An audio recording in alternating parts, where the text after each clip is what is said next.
Yo, I'm Bob. Into Marvel, happen to be totally blind since birth.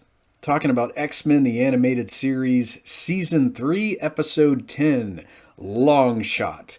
And Longshot is Episode 35 in chronological order, script order. It premiered much later in the X-Men run on October 5th in 1996. It was going to air during Season 3, but due to I think animation hiccups and problems, they had to air it much later in the episode run. It feels like it, probably does take place in season 3 anyway. You have to have a few episodes of, I wouldn't call it downtime for the X-Men, but some episodes in between the Phoenix Saga and the Dark Phoenix Saga. So I like how this one begins. You have kind of a day in the life of the X-Men. You've got Jubilee being given driving lessons by Wolverine, and he sounds very distraught once he finally gets her to pull over. I'm not sure where they stop, but Wolverine sounds more than a little exhausted, more than a little scared as he gets Jubilee to pull to a stop. Because right when the episode begins, he's yelling, "Red light!" Or maybe it's green light. I don't know. I think it's red light, actually.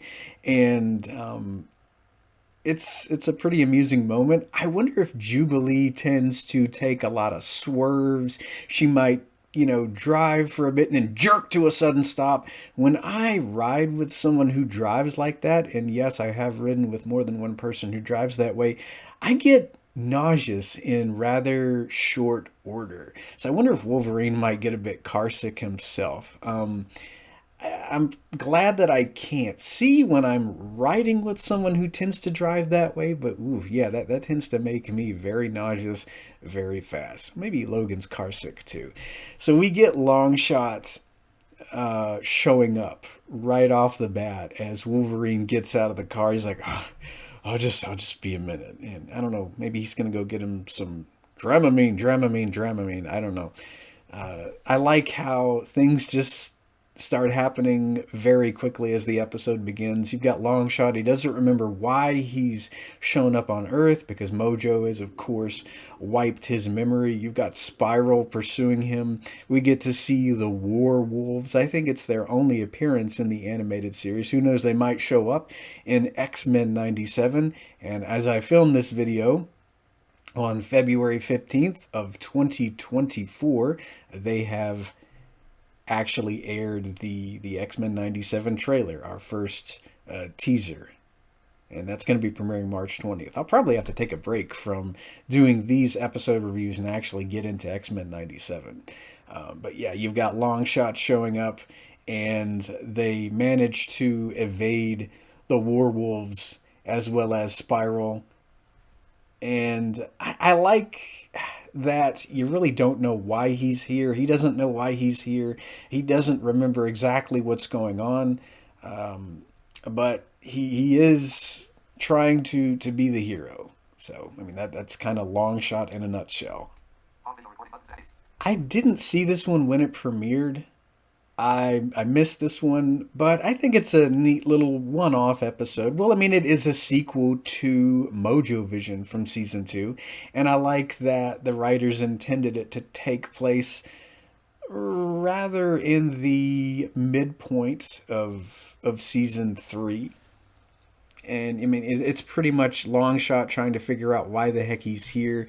We find out that Mojo has wiped his memory because I think Longshot was inspired by the X-Men. I mean, they don't go into that in this episode, but when they were captured by Mojo in season 2, Longshot was just getting paid. He was an actor doing his own stunts and all that, and I think after the X-Men freed themselves from Mojo's clutches, that in turn inspired Longshot to lead a rebellion because, like all of Mojo's slaves, Longshot is genetically engineered, and he's realized that, I don't have to take this guy's verbal abuse day in and day out. I feel like I was put here for something more. So yeah, he has rebelled, and he is the leader of the slave rebellion on Mojo World.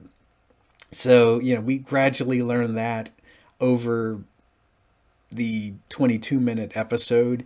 And, we get to see more of Mojo. He's highly upset that Longshot has escaped his clutches.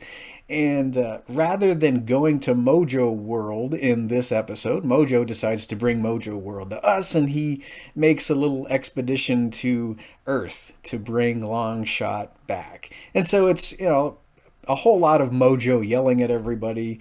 He, of course, doesn't fight his own battles. He doesn't like the name of Earth. He feels like it sounds too generic, so he calls it Terror World because he thinks it'll boost the ratings. You've got Spiral, and she's not too happy with Longshot either because apparently they dated after Mojo Vision. Apparently, they had a little bit of that going on in between the episodes, and now she's really upset at him, I guess, because he decided to rebel.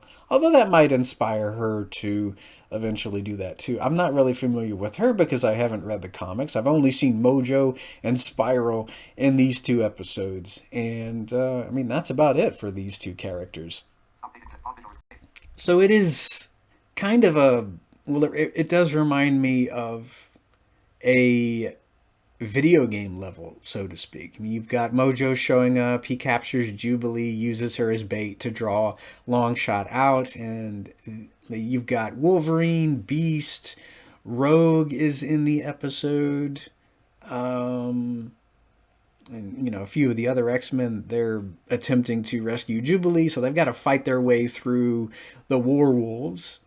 I do like those War Wolves. I wish they'd been in a few other episodes. I mean, as far as the entire episode goes, it's kind of a one off, kind of a sequel. I do like getting to explore a bit more of Longshot's character. We get to see him using his psychometry as he finds Jubilee's jacket and he says, I can't read any future for her.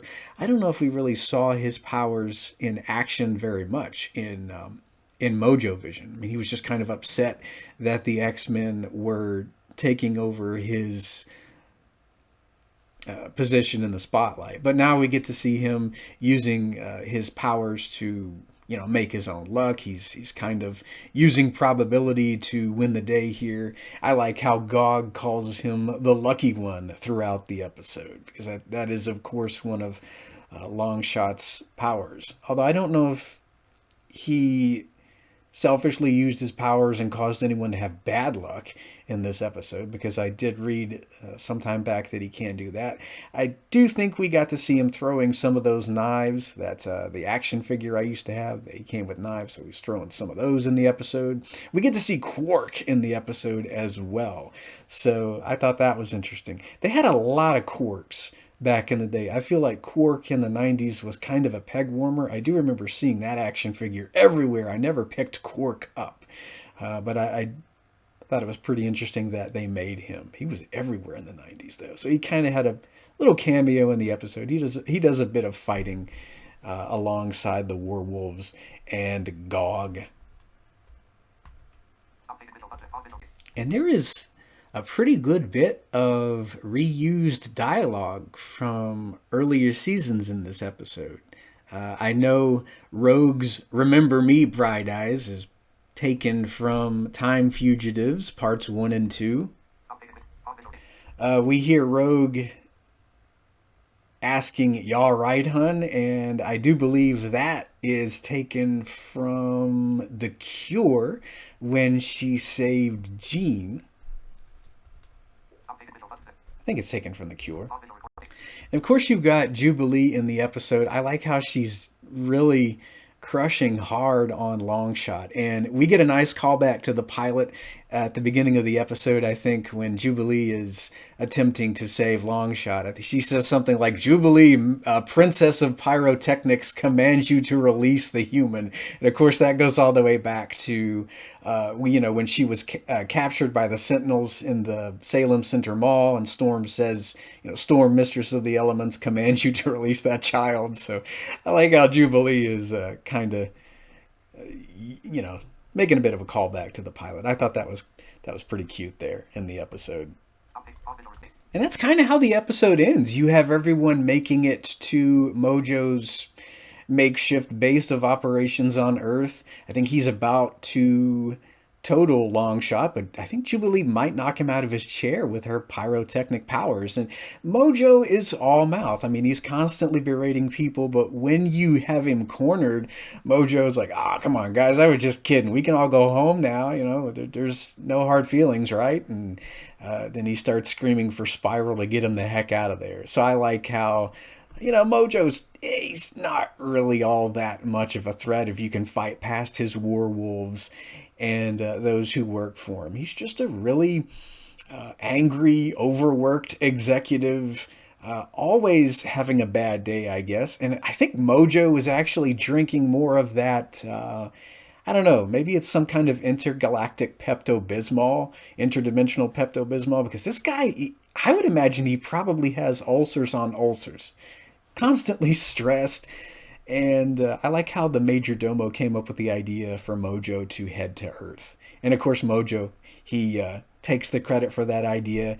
He wants to be the king of ratings, but I don't think anyone was filming it. So since he's not getting really great ratings, that's another reason why he decided to retreat. And of course, the episode ends with Longshot heading back to Mojo World to continue to lead the rebellion once he got his memories back. Oh, and I don't know whether or not it was a Star Wars reference, but when Spyro calls him Rebel Scum, I was thinking of the, one of the Imperials from Return of the Jedi with the, "You Rebel Scum." So I kind of like that.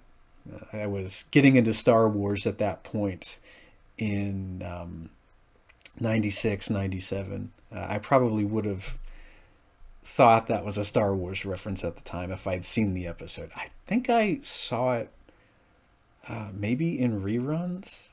But yeah, I mean, the episode was okay. I give it a 9 out of 10. It had some pretty fun moments in it. And I think this is the last time we see Mojo, Longshot, characters like that in the 90s series. Maybe they'll show back up in X-Men 97. I'm not sure.